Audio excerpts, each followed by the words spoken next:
My name is Roy H. Sarbaugh. My rank was Sergeant of the 38th Division, 149th Infantry Regiment, stationed in the Philippines for about 18 months for mop-up operation, and nothing really fantastic other than one thing was sort of, as I look back, I had no fear. But it was one time that we were in a town that was pro-Jap for security reasons. And one particular day, some of the people came around into our area where we were encamped and said there's a white flag across the river. Apparently somebody wanted to come in. So another person and I ran down there. The river was quite wide, but shallow. And he took the forward position, I took the middle position. One by one, we ushered in the Jap one at a time, searched him. He passed it on to me. I done the same thing. Then I passed it on to the shore man where they were quartered. And I think it was about 15 that was trying to get surrendered. And we took him to a compound for interrogation purposes. And nobody would admit who was in charge. So they tried and tried, but I done a thing that was just natural. I took out a cigarette and lit it. So I passed it on to the Jap next to me. He reached for it. By that time, we found out who was in charge. Because the guy in charge come and beat the living daylights out of me. So we held him there for a while.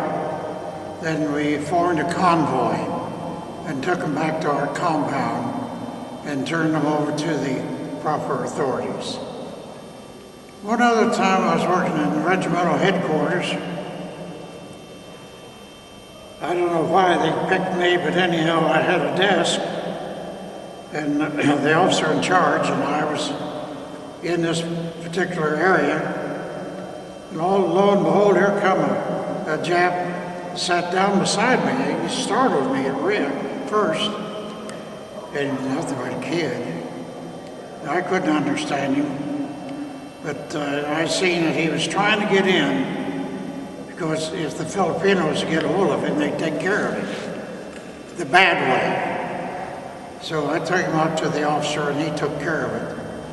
So, yeah, it's just little things that, being raised in the country, I knew how to take care of myself. And fortunately, I came through fine. So then I was transported back to the States. Oddly enough, I was received in the same barracks that I received when I shipped out. Shipped out from Canstoman to Camp Meade, Fort Meade, Maryland, I believe, where I was mustered out and sent to Fort Hays. And I was on my own, really, at that time. The only thing I had was a barracks bag. I found my way out through the Columbus complex into the highway and thumbed my way to Zanesville and phoned my wife that, hey, here I am. So that ended that.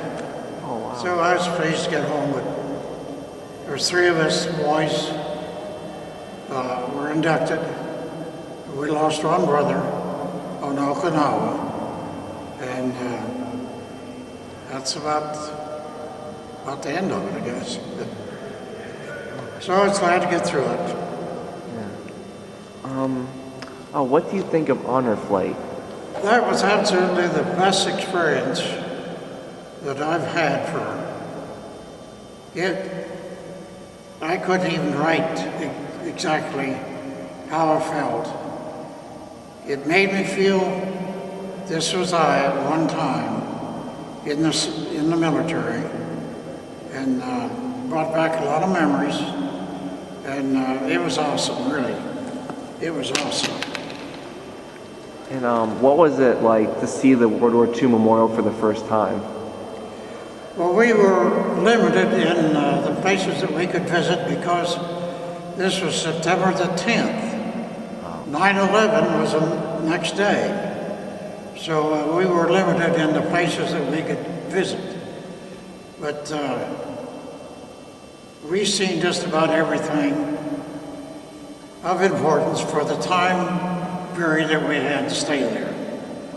And it was a very well organized, unbelievably, the best organized function that I've been associated with in my life. It really was.